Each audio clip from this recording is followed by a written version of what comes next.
मुंबई की झुग्गियों में एक कोने में बनी टूटी फूटी झोपड़ी में जरीना अपने 4 मासूम बच्चों के साथ रहती थी। उसका चेहरा थका हुआ था, आंखों के नीचे काले घेरे, बालों में धूल और चेहरे पर वो लकीरें जो गरीबी और दर्द से उभरती है। रमजान का महीना था, लेकिन उसके घर में न एक दाने का चावल था, न एक बूंद दूध। बच्चे भूखे पेट मां की ओर उम्मीद भरी निगाहों से देख रहे थे। जरीना के पास देने को सिर्फ प्यार और आंसू थे।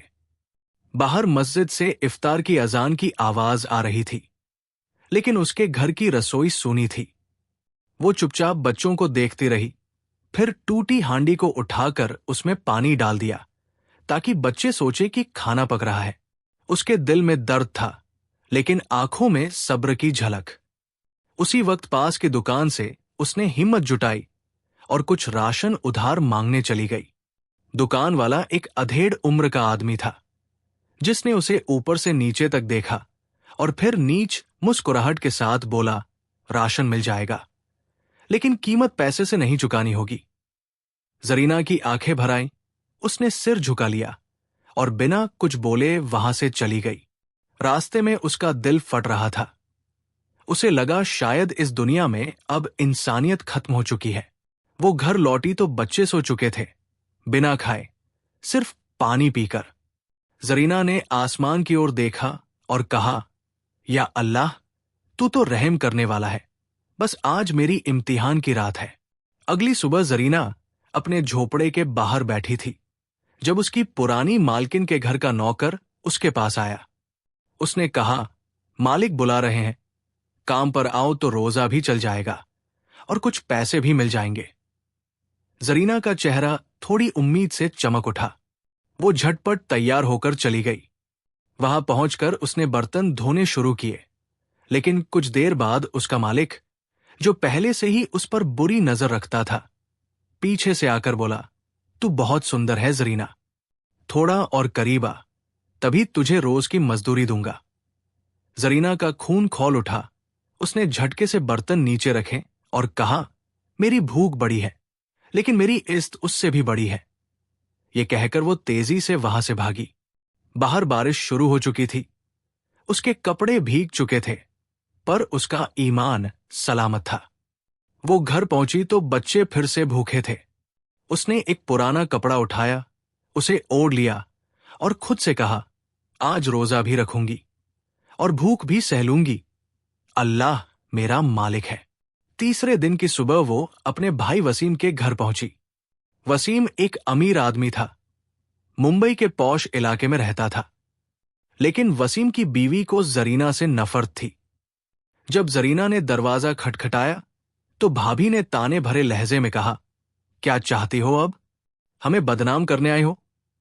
जरीना ने सिर झुकाकर कहा, भाभी, बच्चे भूखे हैं, बस थोड़ा आटा दे दो। भाभी ने जोर से दरवाजा बंद कर दिया। अंदर से आवाज आई, अपने अतीत पर रो, हमसे मदद मत मांगो। जरीना वही खड़ी रही। बारिश की बूंदें उसके चेहरे पर गिर रही थी और आंसू उनमें घुल चुके थे। वो धीरे धीरे वापस लौट गई, रास्ते में बच्चों के लिए कुछ खाने को ढूंढती हुई। तभी उसे कूड़ेदान के पास एक अधखाया बर्गर दिखा। उसने उसे उठाया, झाड़ा और घर लेकर आई। बच्चों ने जब वो बर्गर देखा तो उनके चेहरे खिल उठे। जरीना ने खुद नहीं खाया, सिर्फ बच्चों को खिलाती रही। उसके चेहरे पर तसल्ली थी कि कम से कम आज उसके बच्चे मुस्कुरा तो रहे हैं। उस रात उसने दुआ में हाथ उठाए, या अल्लाह, मैं तेरा शुक्र करती हूं कि तूने मेरे बच्चों को सुकून दिया, लेकिन अब तू ही मेरी मदद कर। अगले दिन उसने तय किया कि वो भीख नहीं मांगेगी, बल्कि कुछ काम ढूंढेगी। वो शहर की गलियों में निकली। सूरज सिर पर था, लेकिन उसके कदम रुके नहीं। रास्ते में एक छोटी सी मस्जिद के बाहर उसने देखा कि कोई रोज इफ्तार के लिए खाने के डिब्बे रख रहा है। उसने एक डिब्बा उठाया और दिल से अल्हम्दुलिल्लाह कहा। उस डिब्बे में खिचड़ी थी। बच्चों ने पहली बार रमजान में पेट भर खाया। जरीना ने उसी वक्त ठान लिया कि अब वो मेहनत से अपनी जिंदगी बदल देगी। अगले दिन से उसने घर घर जाकर कपड़े सिलने का काम शुरू किया। वो देर रात तक सिलाई करती, बच्चों को सुलाती और फिर खुद इबादत में लग जाती। उसकी झोपड़ी अब भी टूटी थी, लेकिन उसमें उम्मीद का दिया जलने लगा था। रमजान का आखिरी जुम्मा आया। जरीना का चेहरा अब पहले से ज्यादा सुकून भरा था। उसी दिन उसका भाई वसीम किसी काम से उसी इलाके में आया। उसने देखा कि जरीना सड़क के किनारे बच्चों के साथ इफ्तार कर रही है। वो रुक गया। जरीना ने ऊपर देखा, दोनों की नजरें मिली। वसीम के दिल में शर्म की लहर दौड़ गई। उसने पास जाकर कहा, बहन, मुझे माफ कर दो, मैं तेरी हालत देख नहीं पाया। जरीना मुस्कुराई और बोली, भाई, अब सब ठीक है, अल्लाह सब देखता है। वसीम ने उसी वक्त कहा, अब तू मेरे साथ चलेगी, ये घर अब तेरे बच्चों का भी है। उस पल आसमान में अजान की आवाज गूंज उठी और जरीना की आंखों से खुशी के आंसू बह निकले। वक्त गुजरता गया। जरीना का भाई उसका सहारा बन गया। रमजान की ईद पर पहली बार उसके बच्चों ने नए कपड़े पहने और घर में मीठी सेवैयां बनी। जरीना सज रही थी, लेकिन दिल में सिर्फ शुक्र था।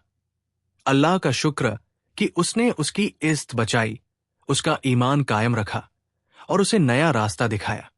अब वो हर साल रमजान में गरीब औरतों को खाना खिलाती, क्योंकि वो जानती थी भूख कैसी लगती है और सब्र कैसा होता है। उसकी आंखों में अब डर नहीं, बस रोशनी थी। वो रोशनी जो सिर्फ ईमान वाले दिल में होती है। और जब कभी कोई गरीब औरत उसके दरवाजे पर आती, वो मुस्कुराकर कहती, मैं भी कभी तुम्हारी जगह थी, लेकिन जिसने सब्र किया, अल्लाह ने उसे ऊंचा उठाया। उसकी कहानी अब बस जरीना की नहीं थी, वो हर उस औरत की थी जो जिंदगी की ठोकरों के बीच भी अपनी इज्जत और ईमान को बचाए रखती है। मुंबई की वही झुग्गी जो कभी अंधेरी थी, अब रोशनी से भरी थी, क्योंकि वहां एक ऐसी औरत रहती थी जिसने अपनी गरीबी को नहीं, बल्कि अपनी ताकत को पहचाना था।